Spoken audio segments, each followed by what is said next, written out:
نو مې راښکله دا جن عزیز وایي موږ ملا ده وروره دغلته چې زده کړه مغلته راشه دغه ځای ده ګوره سپین ږیری ذاتې که نه اوس خو ښه تکړه یې ځوان یې اخر قبر ته ورځې کلمه طیبه ووایه طیبه تو نه په څه شي مسلمان یې ته اوس بکلمه په کلمه ووایه که نه بسم الله الرحمن الرحیم الحمدلله رب العالمین الله اکبر الله اکبر انا الیه راجعون په دې باندې ته ځان مسلمان بولې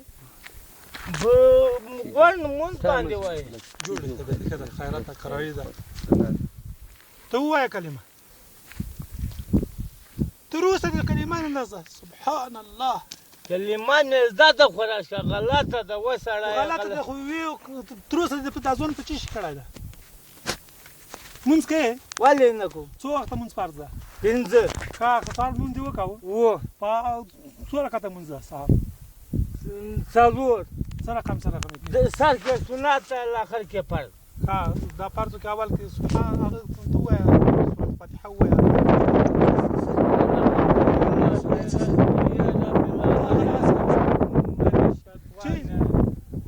ته الحمدلله ووایه الحمدلله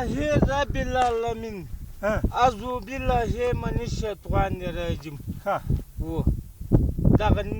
نیت پسې الاخره مونږ زه دغه ووایه د تېر ټوټې کې رکعت کور دې چېرته ده مونږ خو بیا خو الاخره پسې وایم که ښه نور ووایه الحمدلله همدا ده ولې له الله نه ډارېږي مونځ دې څنګه نه ده کلمه دې نه ده زده مونځ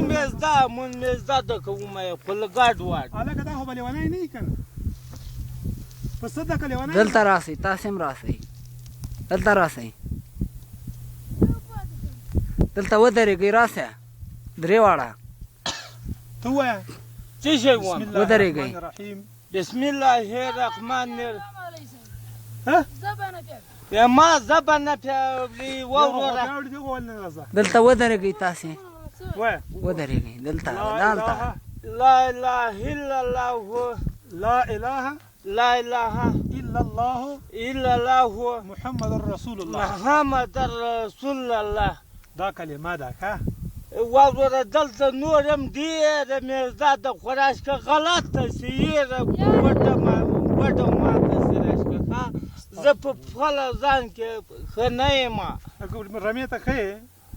رمې ته هم نه یم ښه کله په یوه خیل یم کله په بل خیل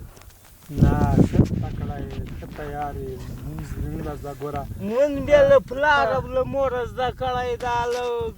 ملایانو ته مې تېر کړی ده خو یو کار ده چې زه یې زر ول نه شم ویلی زر ول زر ولې زر ولې څه شی اینې چې داسې بلاګي باندې نه شم ویلی بلاګي په زیر یېر ته نه شم رسولی زیر یېر ته نه شې رسولی پوه بیا که نه نور خو خپل لمونځ کوو او هغه څنګه ده کتګۍ ځوان دی رمې په وویل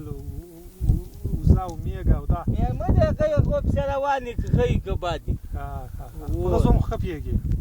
والله که پېپې په زر ور پوهېږي چې پېپېدی نو دوی به اوس دلته ولاړ زده که مسلمان یې لمونځ کوه لمونځ خو دې ټکه نه ته اتحیات ووایه څو وخته لمونځ فرض ده 5 وخت هغه یې زده ده 5 وخت په خبرو کې وایي چې 5 وخته لمونځ فرض څو څو رکعته دي د هر وخت ته ور وښیه ډېر وخت و دې لمونځ اصل نه ده رکعتونه به څه کې مولوي صاحب هغه فیض الله اخوند ته ووایه اتحیات ووایه التحيات لله والصلوات والطيبات والنبي رحمة الله بركاته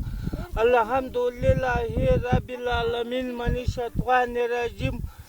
الحمد وای څو کاله عمر دې ده من غي ماته ولا خپل عمر معلوم څلوېښت خو به یار څلوېښت شپېتو ته به رسېده شپېته کاله دې په اسلام کې تېر شوي نو ډېر موږ نه بیا ښه ته ځکه عمر د اسلام کې ډېر تېر